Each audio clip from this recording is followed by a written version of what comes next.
Hello, welcome back to 2-7. We're talking about the product rule. In the first video, we talked about how the product rule can help us compute the derivative of a function where we have two functions being multiplied together. And if you want a refresher on what the product rule is, you can watch the first video or follow that formula right behind me, as well as in our notes here. So the product rule, if a function is g of x times h of x, then the derivative of that function would be the derivative of the first function, g prime, times the second, h, plus the derivative of the second function, h prime, times the first, g. Alright, so we're going to go ahead and finish up this lesson. In the first video, we talked about derivatives of analytic functions as well as tabular functions, so a table of values. And now we're going to go ahead and look at the third form, which is graphs. So this example says the graph of g of x is shown above and consists of several linear pieces and two semicircles. Use the graph of g of x to answer the following. So example number 9. They say p of x is equal to g of x times the square root of x, and they want us to find p prime of 9. Well, in order to find p prime of 9, I need to know what p prime of x is. So I'm going to go ahead and take the derivative. The derivative of g of x and square root of x. So I'm going to have to use the product rule. So we have g prime of x times the square root of x plus the derivative of the square root of x, which is 1 over 2 root x, times the first, which is g of x.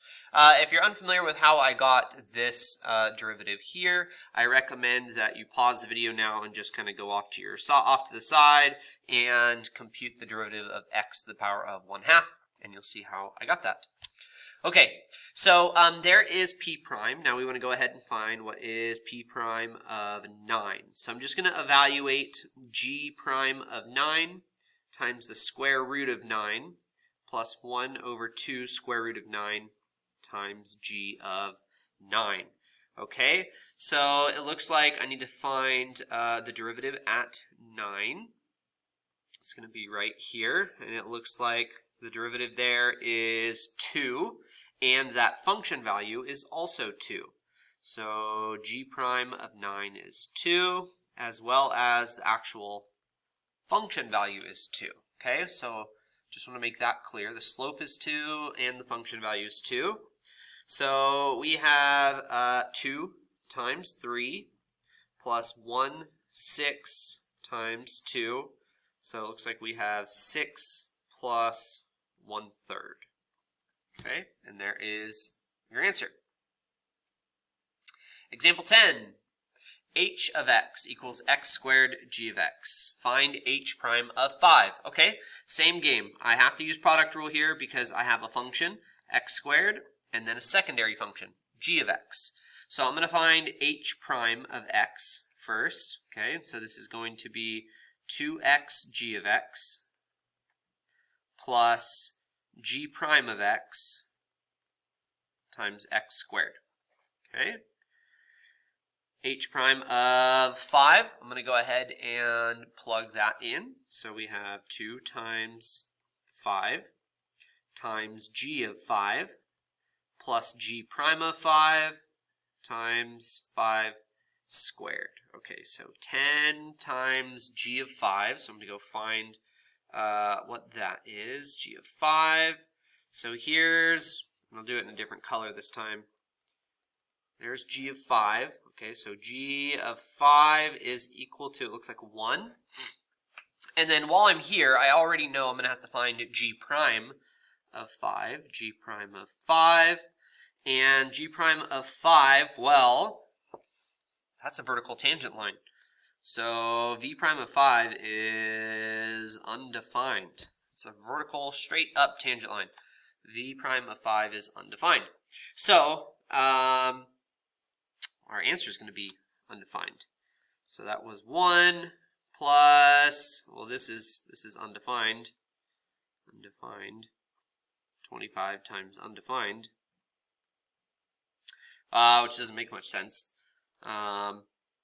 So dot dot dot dot, I'm going to say h prime of 5 is undefined. Okay, there's our answer. Number 11, example 11. Go ahead, I want you guys to pause the video and try this example. You should feel comfortable enough to try this, okay? I'll show you the answer here in a moment.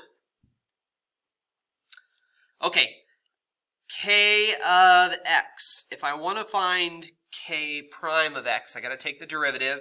Now, the derivative of 2, that's just 0. And then I have a function, couple of ways you can do this. You can leave the negative out, or you can leave it with the x cubed. I'm just going to leave it on the outside. So k prime of x is equal to negative. And then I'm going to go ahead and do my product rule. So 3x squared times the second, g of x, plus derivative of the second, g prime of x, times the first, x cubed. Okay, so there is my k prime of x, and now k prime of negative 3 gives us negative 3 times 3 squared times g of 3 plus g prime of 3 times 3 cubed. Okay, so I got to find 3. What's going on at 3? And at 3, it looks like we have a slope of 0, and that function value is negative 1. So g of 3 is negative 1, and the derivative is 0. Okay, so negative, this looks like 27 times g of 3, that was negative 1, okay, plus 0 times 27. So it looks like we have a negative 27, which is a positive 27. Did I do that right? I think that's right. Oh, that is correct. If I were taking the derivative at positive 3, this is negative 3. Why didn't you tell me? You should have told me. Okay, negative 3. Let me just fix this. Negative 3, negative 3. Okay, it still becomes 27. I got to double check the values there. And then negative 3 cubed, that's going to be a negative 27. Okay. Okay, so negative 3. Looks like the slope is negative 1 and the output is 2.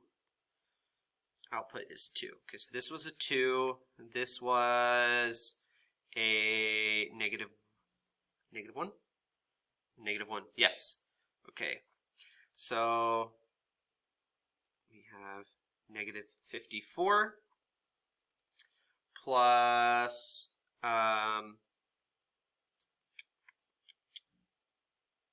27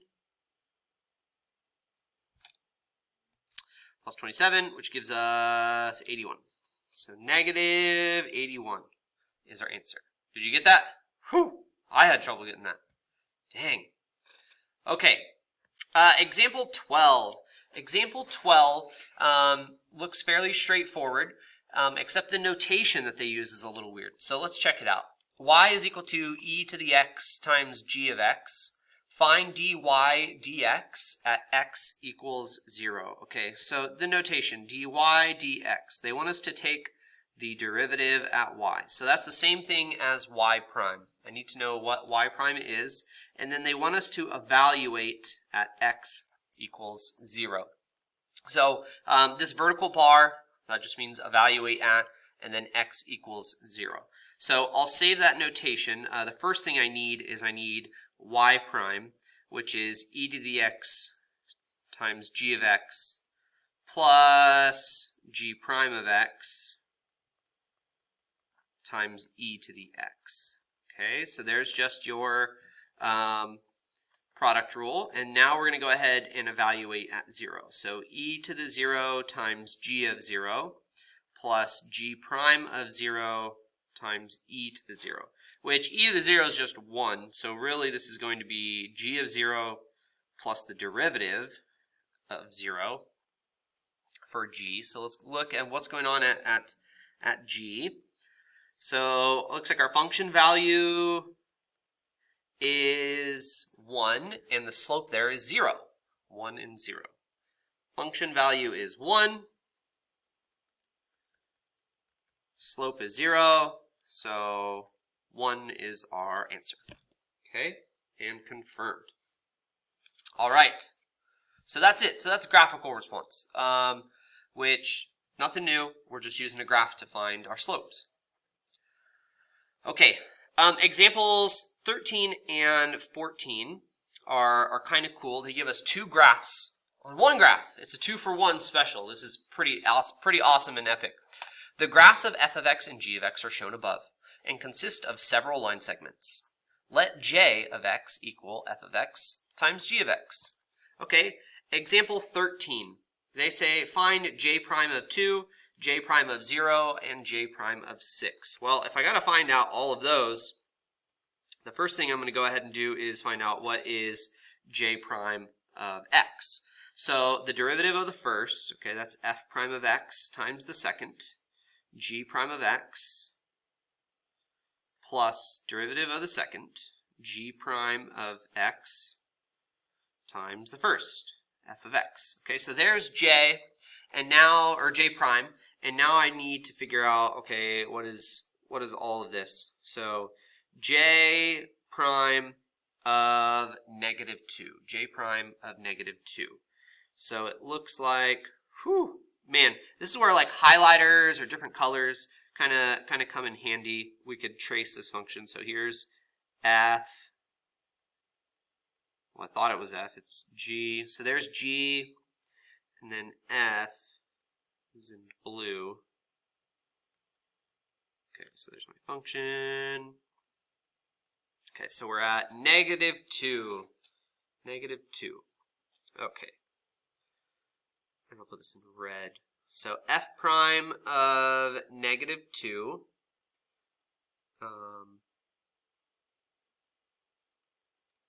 That's going to be -1.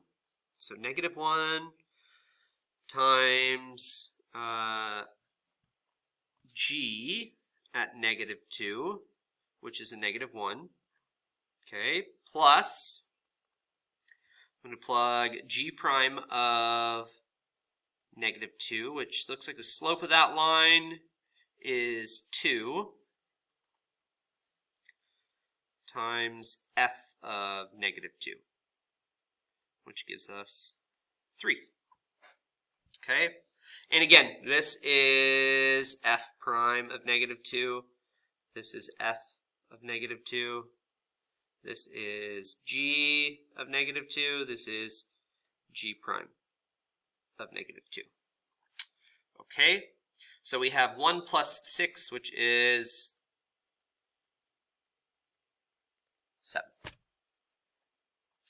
All right, that's one example. They want all of these. Okay, now j prime of 0. J prime of 0. Okay, so j prime of 0. And I'm going to go ahead and do the same thing. The cool thing about what's going on at 0, notice right here, is the function values are the same. So f of 0 is 1 and g of 0 is 1. That's the same thing. And then the slopes, I think, are just opposite. So it looks like g of 0 is flat, 0, and then f prime, that's -1. Okay, so let's go ahead and fill that in. So I can make a list and then just now fill in these values. So f prime of 0, f prime of 0 is -1, times g of 0, that was 1, okay, plus g prime of 0, that's 0, times f of 1, which is 1. Okay, so all of this we get -1. -1. Okay. All right, and then last but not least, j prime of 6. Go ahead, please pause the video. I want you to try j prime of 6 on your own. All right, hopefully you went ahead and tried this. This one was a little tricky as well. If we look at 6 here, if we look at 6, which is here and here, our f of 6 value, that was 1. G of 6 value, that was -2. F prime at 6, that slope is 1/2, rising 1/2. And then G prime of 6 is undefined. Undefined. We have a sharp turn there. So this answer is undefined. Undefined. Because, again, if I just plug all of this in, right, F prime, that's 1/2 times G of 6, which is -2, plus G prime, here's an undefined answer. So because this is undefined, even though I have all these other values, this whole thing is undefined. So G prime of 6 is undefined. Can't do it. All right. Sorry to hit you with the trick problem on the example. Okay. They say write an equation of the line tangent to J at x equals 9. Ooh, they want the equation of a line tangent. So what are the two things that I need for a line? Just a quick recap. Well, the first thing, I need a point. I need an x and I need a y. So 9, well, for J, the y value for J, I got to go ahead and I got to find J of 9. J of 9. So let's go ahead. Let's calculate J of 9. So J of 9, that is going to be equal to F of 9 times G of 9. Okay, and so I have to find those two values. F of 9 is 2. F of 9 is 2. And G of 9, it looks like, is -1. -1. Okay, so 2 times -1, which gives us -2. So there is our y value. So our point is 9, -2. There's the x, our x1, and our y1. All right, second thing we need, slope. Point and a slope. That's what you need for a line. So now I need to know, okay, what is J prime of 9? What's the slope at 9? So I can go ahead, I can use my function, right, from before. So J prime of 9 is going to be F prime of 9 times G of 9. Well, we already found out G of 9. We know that that's -1 times G prime of 9 times F of 9, which we know is 2. Okay, so let's go find the slopes. So I'll go back up to my picture. F prime of 9 is 0. That's a flat line. So my slope is 0. And then it looks like the slope on this line segment, rising 1, running 3. So G prime of 9 is 1/3. Okay. So I'm going to go down here, and I'm going to plug this information in. This is 0. This is 1/3. We'll add those together, and 2/3 is our slope. 2/3. Okay, so I have everything I need. I can just go ahead and drop it into my point slope form. Point slope form. And remember that that is y minus y1 equals m times x minus x1. Okay, so y minus -2, which turns into y plus 2, is equal to m, 2/3 times x minus x1, which is 9. And there's the equation of the line. All right, that is it. That is it. In this video, we went ahead and we calculated how to use the product rule given graphs. So graphical templates, okay? Give me a thumbs up, like this video, subscribe for more awesome math videos. You can do the power rule. You guys got it. I believe in you. Catch you in the next one. Peace.